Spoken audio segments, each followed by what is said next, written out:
Hi guys, Mitch here from MJB Seminars. Now, it's about time that we absolutely busted open this myth about financial freedom, because people are completely deluded about what financial freedom actually is. So stay tuned, I'm going to bust it open for you, and I'm going to show you some cool steps that are going to help you this year to become financially free.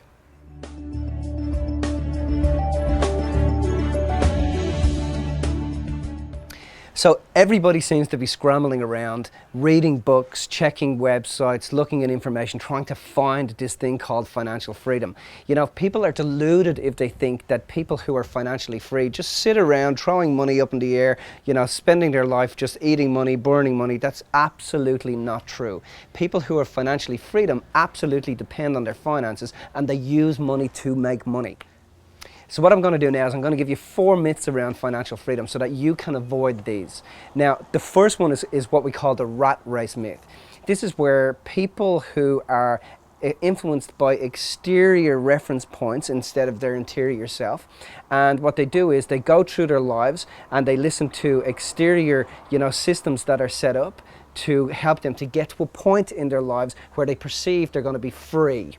Let's call that point, we'll call it retirement. So a person gets to retirement and they think, oh my God, I'm out of the rat race, I've now retired, I haven't got a job anymore, I'm not doing anything more. So what they're really saying is, I'm purposeless, I'm visionless, I don't know where I'm going, and I'm in a situation where I haven't got enough cash to actually last my retirement. So they think they're out of the rat race, but they don't realize that they're actually still a rat. So again, they're being influenced by exterior reference points instead of interior inspiration. They've created a life where they're actually afraid of their future, and instead of creating a future for themselves, they're at a point where they have nothing to do except go to the golf course or get on the boat, and they've no purpose and vision and reason to actually live. So number 2 is that financial freedom is actually something that happens in the future. So people are building a future for themselves continuously, where they perceive some time within the future that they're actually going to be free. But in actual fact, people who have mastered their finances are free right now.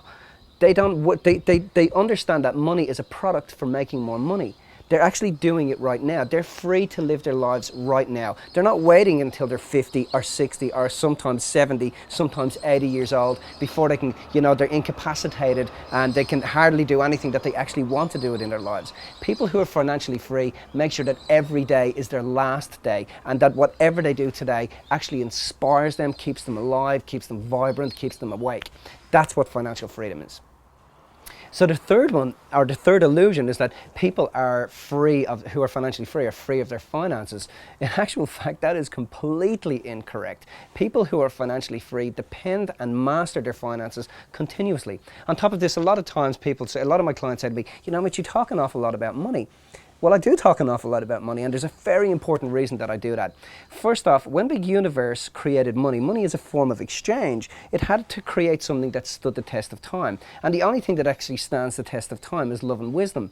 So money is a form of exchange of love and wisdom, and it's it's also a very, very spiritual exchange. So financial exchange is spiritual exchange, and financial growth is spiritual growth. So the reason I talk a lot about money is because when I talk about money, people prick their ears up, and on top of that, when I'm able to refine it and show them that it actually allows them to be freer inside of themselves as long as they learn how to master it, well then suddenly people get a completely different understanding of what financial freedom actually is. Being financially free is about learning how to master your finances so that you can live the life that you know you can live.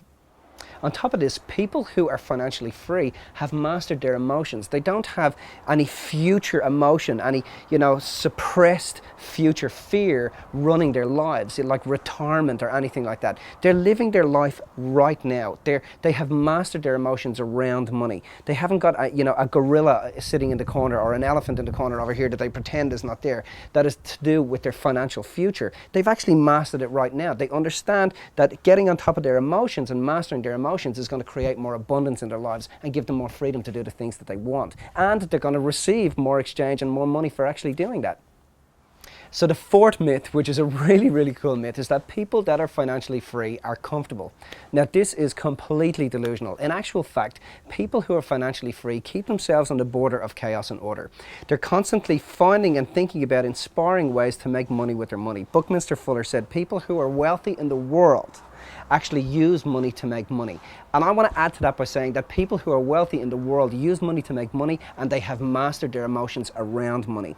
So making sure, so people who are truly wealthy understand that they don't want to be comfortable. Even when they're 80, they want to be inspired. They want to have their minds thinking outside of the square. Your body wants to stay in the land of comfortability. Your mind is constantly trying to find the least rod of resistance. But an inspired mind is creating its own resistance. It's creating its own challenges. Is finding tools and techniques inside of their lives to ask themselves, how can I have more? How can I be more effective? How can I be of more influence in the world, even when I'm 100 years old?